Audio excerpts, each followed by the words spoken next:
ઝઘડિયા તાલુકા court ખાતે senior principal civil જજ chief judicial મેજિસ્ટ્રેટના હસ્તે ધ્વજવંદન કરવામાં આવ્યું। 78માં સ્વાતંત્ર્ય દિન નિમિત્તે ઝઘડિયા તાલુકા કોર્ટ ખાતે ઝઘડિયાના સિનિયર પ્રિન્સિપલ સિવિલ જજ અને ચીફ જ્યુડિશિયલ મેજિસ્ટ્રેટના હસ્તે ધ્વજવંદન તથા વૃક્ષારોપણના કાર્યક્રમનું આયોજન કરવામાં આવ્યું હતું।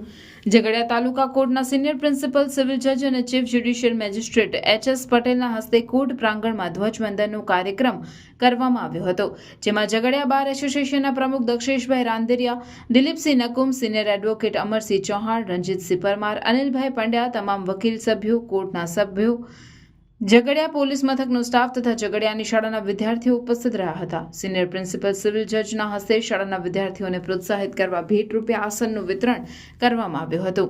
સિનિયર પ્રિન્સિપલ સિવિલ જજ અને ચીફ જ્યુડિશિયલ મેજિસ્ટ્રેટ કુ એચ.એસ. પટેલ દ્વારા ધ્વજવંદન બાદ કોર્ટ સંકુલમાં વૃક્ષારોપણ કરવામાં આવ્યું। આ ઉપરાંત કોર્ટ સંકુલમાં આવેલ સિનિયર પ્રિન્સિપલ સિવિલ જજના રહેણાંકના સ્થળે પણ વૃક્ષારોપણનો કાર્યક્રમ કરવામાં આવ્યો। આ કાર્યક્રમ દરમિયાન સિનિયર પ્રિન્સિપલ સિવિલ જજ અને જ્યુડિશિયલ ચીફ મેજિસ્ટ્રેટ કુ એચ.એસ. પટેલે 78માં સ્વાતંત્ર્ય દિનની સૌને શુભેચ્છાઓ પાઠવીને વૃક્ષારોપણ કર્યા બાદ તેનું જતન કરવાનું આહ્વાન કર્યું હતું।